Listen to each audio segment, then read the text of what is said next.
Hello friends. अक्सर ये कहा जाता है कि बच्चे सबसे बड़ा उपहार हैं और इसके अनेक ही कारण हैं, मगर सबसे बड़ा कारण ये है कि बच्चों के कारण ही हमारा परिवार आगे बढ़ता है। मगर ये उपहार सभी को नहीं मिलता। कुछ ऐसे भी दुर्भाग्यपूर्ण लोग हैं जो इस उपहार से वंचित रह जाते हैं।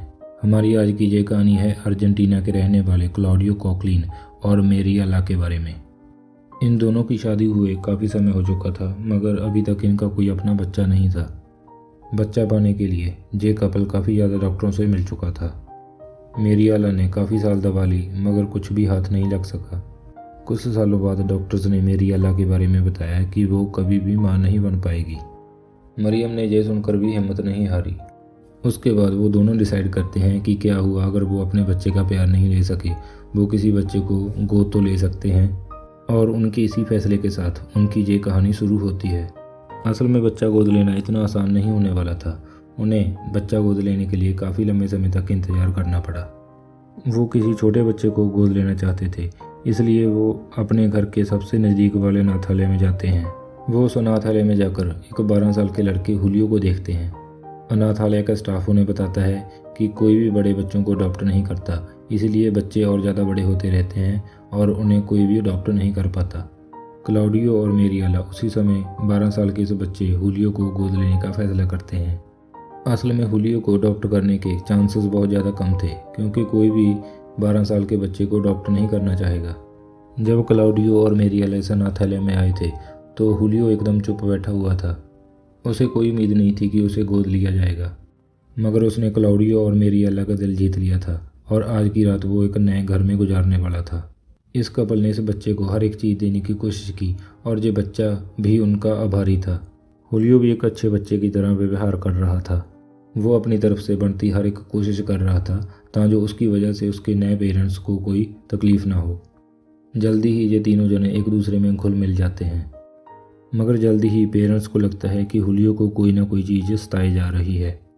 बेशक वो बेहद खुश था, मगर फिर भी उसे किसी न किसी चीज़ की चिंता थी। मेरियाला और क्लाउडियो को लगा कि बच्चा उनसे बात करने से डर रहा है। वो सही भी थे। उसके बाद वो हुलियो से इस बारे में बात करने का फैसला करते हैं। हुलियो के पास उनके लिए एक चौंकाने वाली खबर थी। हुलियो ने बताता है कि उस अनाथालय में उसके 4 बहन भाई और भी हैं। वो अभी तक ये बात बताने के लिए डर रहा था। ये सुनने के बाद वो थोड़ी देर सोचते हैं और एक दूसरे से कहते हैं कि हुलियो को उसके भाई बहनों से अलग नहीं किया जा सकता। वो अनाथालय को कहते हैं कि हुलियो के भाई बहन जब चाहें हुलियो को उनके घर में आकर मिल सकते हैं।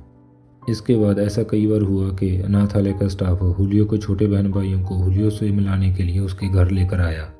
मगर कुछ समय के बाद मेरियाला और क्लाउडियो ने एक ऐसा फैसला सुनाया जिसे सुनकर सभी हैरान रह गए। वो अनाथालय जाते हैं और वहाँ पर जाकर कहते हैं कि हुलियो को उसके भाई बहनों से अलग नहीं किया जा सकता, इसलिए वो उसके बाकी बहन भाइयों को भी गोद लेना चाहेंगे। अनाथालय ने बिना किसी देरी के उन्हें ये 4 बच्चे भी गोद दे दिए और इसके बाद उनका घर 5 बच्चों से भर गया। जो पहले एक बच्चे के लिए तरस रहे थे, अब उनके घर में 5-5 बच्चे थे। बेशक इन बच्चों को मेरियाला ने जन्म नहीं दिया, मगर मेरियाला बताती है कि इन बच्चों के उसकी ज़िंदगी में आने के बाद उसे कभी भी इस बात का पछतावा नहीं हुआ कि वो कभी भी माँ नहीं बन पाएगी। हुलियो के छोटे बहन भाई भी हुलियो जैसे ही अपनी जिम्मेवारी समझते थे। अब ये 7 जनों का परिवार बड़े ही प्यार से रह रहा था। उनके प्यार को देखकर कोई भी ऐसा नहीं कह सकता था कि ये बच्चे गोद लिए गए हैं। हुलियो और उसके भाई बहनों को गोद लिए अब कई साल हो चुके हैं। क्लाउडियो और मेरियाला इसे अपनी ज़िंदगी का सबसे अच्छा फैसला बताते हैं। इतने सालों बाद भी ये बच्चे बड़ी खुशी से इनके साथ रह रहे हैं और क्लाउडियो और मेरियाला को मम्मी डैडी कहकर बुलाते हैं। इनकी ये स्टोरी से हमें पता चलता है कि माँ बाप होने के लिए हमें बच्चे को जन्म देने की ज़रूरत नहीं है। माँ बाप अखवाने के लिए माँ बाप का प्यार देना ज़रूरी है। अगर आपको ये स्टोरी अच्छी लगी हो तो इस वीडियो को लाइक करें और ऐसी और सच्ची स्टोरीज़ देखने के लिए हमारा चैनल सब्सक्राइब करें।